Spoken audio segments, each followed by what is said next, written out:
Hello, I'm Oded Grober, and this is The Social Blog.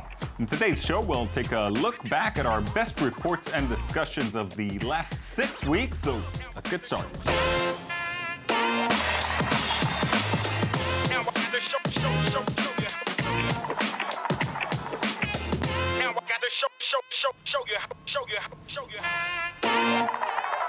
The Middle East has become even more deeply embroiled in conflict, and more Middle Eastern immigrants are fleeing to European and other Western countries.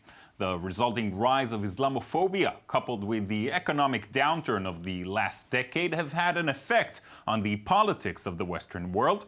Several weeks ago, we dedicated an episode to the rise of the far right in the US, in Europe, and in Israel. Let's take a look now at this portrait of Israeli right-wing activist Ronen Shoval, prepared by Yael Gaaton, and the following discussion with Gili Brenner and Maddie Wagner.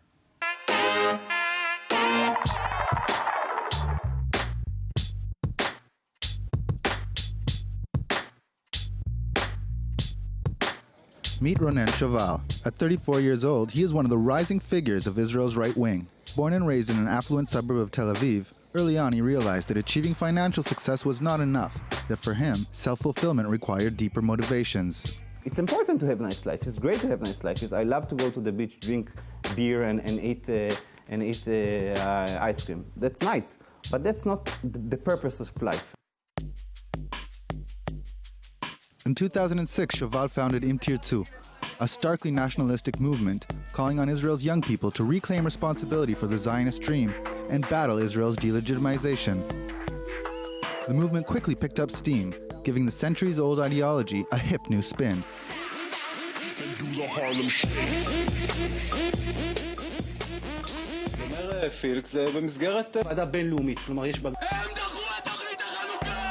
We have communities which are gathered throughout the technology, which allows us not only to stay on the web level, but also to be active on the ground. One of Im Tirtzu's main goals was to create a new elite and grasp power out of the hands of the old one, which they saw as being post-Zionist.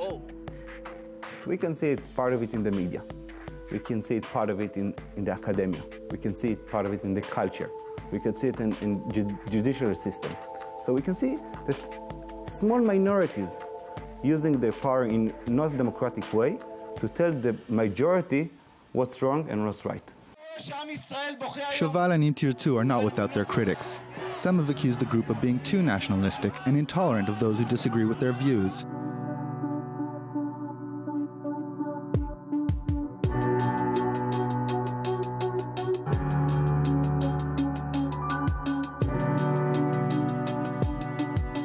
Eight years later, Shoval has moved on.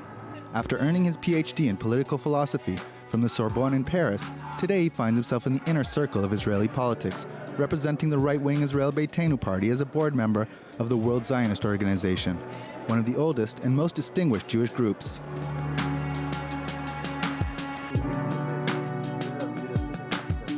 Shoval, as befitting an institutional politician, was cautious in selecting his words during our interview, and seemed to gloss over some of the less savory aspects of the rise of the right. Aspects that came to light noticeably during the recent conflict in Gaza, which saw nationalist extremists use violence against peace activists and raise to the fore deep-seated distrust of the Arab-Israeli minority. Few very small phenomena are phenomena which are racist phenomena, terrible phenomena. From a distance, we can see that this is nothing. This is fragile of the picture. I'm very proud in the values of our people and the way that we fulfill them. For now, Shoval is content to remain outside of the rough-and-tumble world of Israel's party politics. But don't be surprised if in coming years you see him take center stage as one of a new brand of right-wing leaders.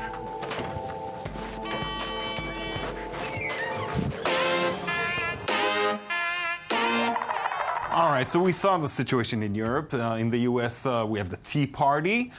I guess my question to you is why? Why is this happening, and why is this happening now? Well, I mean, I think part of it is the failure of the left. You know, the left, the only political parties that are really talking to people today, the common person on the street, is the right-wing parties. They're the ones that are addressing the real concerns of the people on the street, whether it be immigration, whether it be economic issues, socioeconomic issues, whether it be the whole question of, Euroscepticism and that type of thing. I think that the right wing, these right-wing parties, it's difficult to kind of generalize because they're very different. UKIP, for instance, refuses to even enter into an alliance with Le Pen's party. But because of its anti-Semitic past, because of the past that the National Front has. But I'm saying in general terms, the right wing has succeeded in addressing the problems that really affect people on the street, and the left has failed. And I think that they're filling up a vacuum. Everything we thought we once knew about journalism needs to be rethought in the digital age. Those are the words of Michael Shudson, professor at Columbia University, who studies how the ecology of news has changed in our new digital world. Is there a difference between a tweet and a newspaper story?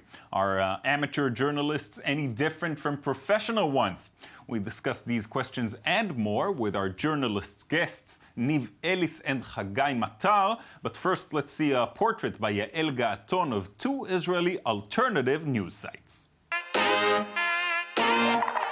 The hottest places in hell are reserved for those who, in a period of moral crisis, maintain their neutrality. The hottest place in hell is an independent magazine that focuses on social issues. It has a clear socioeconomic left-wing agenda. Inat is also the chief correspondent of the site. Irit is the editor-in-chief. What is Midah? Midah is a worldview. We have full set, ideological set that doesn't exist anywhere else. We're like Republicans. We're the Republican Party. And in Israel, there's no real newspaper outlet that gives you that kind of complete set. Did you hear about the attack? Okay, there's a new interior minister. Wednesday. So tomorrow I'm going to do it this way? Long working hours, a chronic lack of fixed budgets, and a strong agenda. The criteria for creating a successful and professional alternative news site is challenging. While difficult, it has an important and decisive role to play. When the watchdog of democracy struggles to do its job, these sites take its place, and they bite hard. We publish investigations in the field of security, governance, that you can't find in mainstream news sites like Ynet, Walla, or even NRG. We didn't establish this place to remain neutral. We came here to do the kind of journalism we believe in, provocative journalism with an agenda that's free and independent.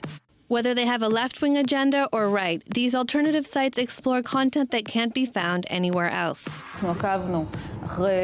We followed 7 people who live in minimum wage in Israel. We posted a profile of each of them, and every day they posted personal stories about their lives. We translated and published an essay by a professor called Pinker about why academics write so poorly. In his words, why does academic writing stink? And this is something no one else would do. It remains to be seen if an alternative independent press is economically feasible without marketing content or sponsorship of some kind. But in the last 2 years, these sites have generated a wide audience, both from readers and the mainstream press itself. Each of us have worked in many different news organizations. Both of us have decades of experience fighting for change, trying to spread our message through the mainstream media, and now is a rare moment in history that we've been able to create for ourselves and many other people. In my age, it's either this or hang your hat and fade away, write for encyclopedias, or alternatively, march on, go into 5th gear, and step on the gas.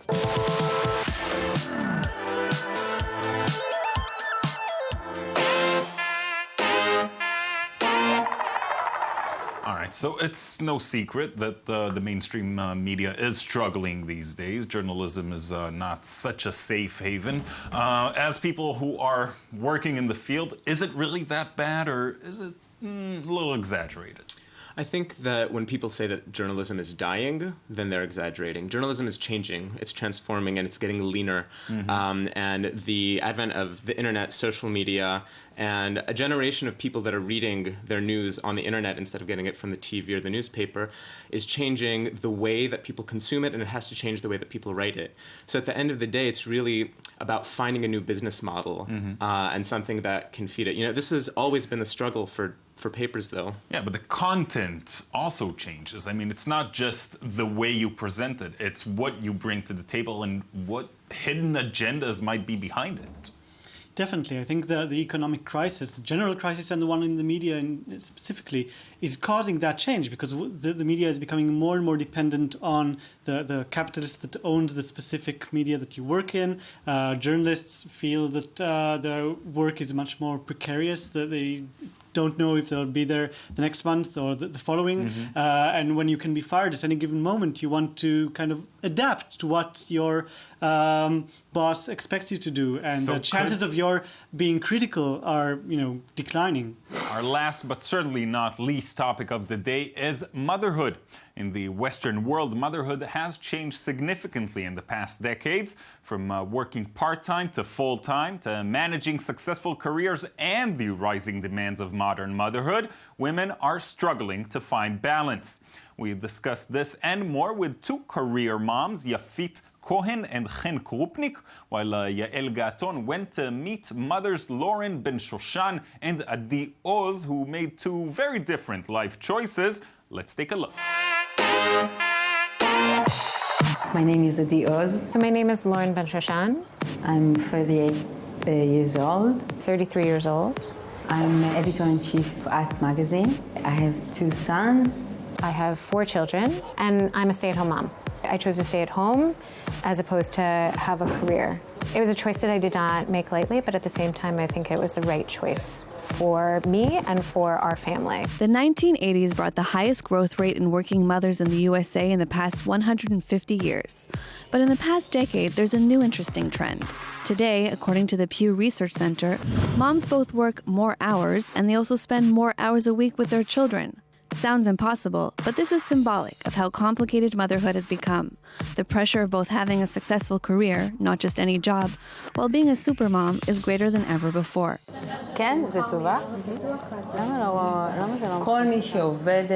Any mother who works understands this situation. It requires you to integrate the two worlds.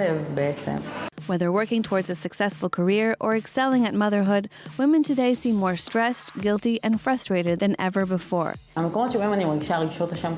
times when I feel deeply guilty are when I suddenly get pissed off at them, my children, because of stresses that I'm carrying from work.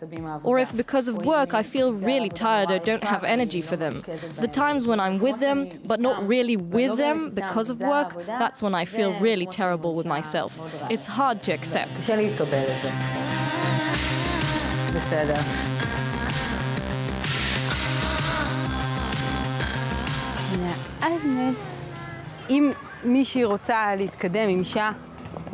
If a woman wants to advance in her career, she can't say, I work from 8 a.m. to 4 p.m. and I'm not interested in working more.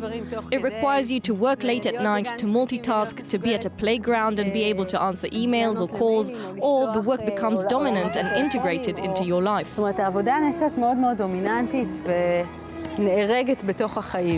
And here's some more interesting statistics. According to the Pew Research Center, stay-at-home mothers have risen to 29% in 2012, up from a modern-era low of 23% in 1999. That's right, for whatever reason, economic or ideological, today more mothers are staying at home. Mothers like Lauren, who holds a master's degree but still has made the choice not to work. There's a lot of physical and emotional things that are very hard about becoming a mother, and there are certain intellectual challenges, but not at the level that most college-educated women are used to. So then the question is, how do you create opportunities for yourself within the structure that you have? So when you stay at home, you have to spend time in self-development. You have to be motivated, and just so you don't go crazy. And the more fun it is, the more you enjoy it. So you have to, there's the possibility to never have a conversation all day long. I mean, that's just a reality. I think we would have a lot more stress in our lives. I think we would be a lot less happy if I had chosen differently. It remains to be seen if and how the complicated reality of motherhood today will change for future generations.